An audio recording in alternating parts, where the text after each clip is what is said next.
ध्रुव राठी, आपने जानबूझ के सिखों का इतिहास गलत बताया है, आपने जानकारी छुपाई है। आप अपनी वीडियो में बोल रहे हो अमृतसर में हरमंदिर साहिब को जमीन अकबर ने गिफ्ट दी। अब गिफ्ट होता है जिस चीज के पैसे ना लिए जाएं, फ्री में दी हुई चीज तोहफे में। अब आपके मुताबिक आपने खुशबंत सिंह की लिखी किताब हिस्ट्री ऑफ द सिक्स में से यह जानकारी ली है, लेकिन उसी किताब के पेज नंबर 52 के नीचे दिए हुए 16 नंबर फुटनोट की आप जानकारी छुपा गए। आपने जानबूझ के वो इतिहास बताया ही नहीं। मैं आपको फैक्ट बेस्ड इंफॉर्मेशन देके सही करना चाहूंगा।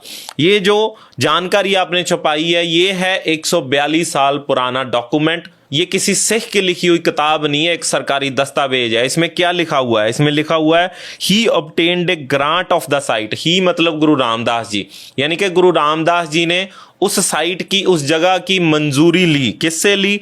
टुगेदर विद 500 बिग्गास ऑफ लैंड, यानी कि वो 500 बिग्गा साथ में थे, फ्रॉम द एम्परर अकबर। और आप बोल रहे हो कि फ्री में जमीन दी। इसमें आगे क्या लिखा हुआ है सरकारी दस्तावेज में? On payment of 700 Akbaris to the zamindar of Tung who owned the land, यानी कि गुरु रामदास जी ने 700 रुपए उस समय की करेंसी जो चलती थी तुंग गांव के जमींदारों को दी इस जमीन के बदले। हु ओन्ड द लैंड, जिनकी ये जमीन थी। अगर अकबर की ये जमीन ही नहीं थी तो अकबर फिर गिफ्ट कैसे कर सकता था? इसमें साफ साफ लिखा हुआ है कि अकबर से मंजूरी ली गई और जो पैसे थे उस गांव के जमींदारों को 700 रुपए उस जमीन के बदले दिए गए जो उस जमीन के असली मालिक थे। यहां लिखा हुआ है the land had been owned by a mixed community of Sayyid, Sheikhs and Rangars, यानी कि वो जमीन इन लोगों की थी। तो आगे से आप किसी भी कम्युनिटी के किसी भी हीरो, किसी भी किरदार का इतिहास अगर बताओ तो ईमानदारी से बताओ,